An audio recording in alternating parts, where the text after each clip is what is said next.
On December 14th, in the afternoon, a couple of workers here at the landfill noticed a depression forming on one of the western slopes of the landfill. And within a couple of hours, that depression had actually been collapsed into a sinkhole.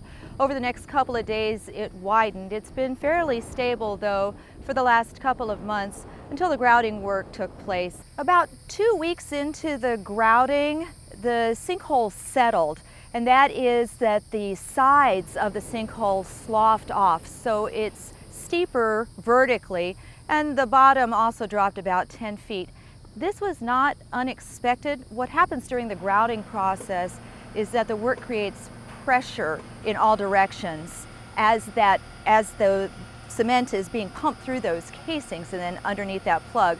So the pressure, as it's being exerted in all directions, including upward, causes movement, and that in turn is what caused the settling of the sinkhole, and we may see some additional settling of that as we move through this grouting process. The settling that occurred actually happened overnight, so there were no workers present, there were no injuries, and because the equipment that's being used for the grouting process is offset well away from the sinkhole, no equipment was affected except for some monitoring instruments that had been installed at the bottom of the sinkhole.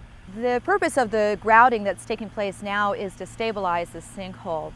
In order to permanently repair this sinkhole, we have to know where the caverns are underneath. Right now we don't know what's underneath this plug of soil and refuse that has fallen into the sinkhole. Once the sinkhole is stabilized with this initial compaction grouting that's going on, the slope will actually be excavated away from around the sinkhole area, and the area will be leveled out. That will allow a platform, a surface if you will, then to do those soundings and borings that will allow us to determine where the caverns are. That will determine then if more grouting needs to be done. Once that's finished, then the clay liner can be repaired and then the slope can be restored to its condition before the sinkhole appeared. But this is going to be a very lengthy process.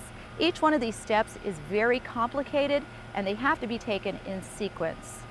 It's very important to remember that this is not a hole by the side of the road that needs to be fixed. You just can't back up a dump truck and dump a load of dirt into it and walk away and hope for the best.